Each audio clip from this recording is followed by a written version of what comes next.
வணக்கம். 2026 is almost here. 2025ல நீங்கள் ஹெல்தியராக சாப்பிடணும்னு நினச்சிருந்தீங்க அப்படின்னா நீங்கள் நிறையா ஸ்டெப்ஸ் எடுத்திருக்கலாம். But some of them would have failed. Jan 1 வரைக்கும் வெயிட் பண்ணாதீங்க. You can always start now. அதனால தான் நாங்கள் வந்து மை ஹார்வெஸ்ட் ஃபார்ம்ஸில் இப்போ வந்து செக்கு எண்ணெய்க்கு வந்து ஒரு ஆஃபர் போயிட்டுருக்கு.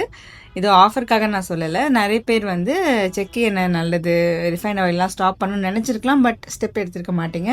அண்ட் ட்ரஸ்டட் சோர்ஸஸ்க்காக தேடிட்டு இருந்திருக்கலாம். ஸோ மை ஹார்வெஸ்ட் ஃபார்ம்ஸில் எங்களோட செக்கு கடலை எண்ணெய் ஆகட்டும், அதுவும் எங்களோட நல்லெண்ணெய் ரொம்ப அருமையாக இருக்கும். அதில் கருப்பட்டி யூஸ் பண்ணியிருக்கோம். இல்லை இந்த வின்டர் காலத்தில் எனக்கு வந்து ஸ்கின் எல்லாம் பிரச்சனைனா நீங்கள் எங்களோட கோகனட் ஆயில் அப்ளை பண்ணாலே will no difference. So all cooking oils are chemical free my harvest ஃபார்ம்ஸில். ஸோ நீங்கள் இந்த இயர் எண்டுக்குள்ளே கூட யூ கேன் ஸ்டார்ட். ஸோ ஸ்விட்ச் to cold pressed oils with My Harvest Farms. Go to our new website myharvestfarms.com and place your orders. India full home deliver பண்றோம்.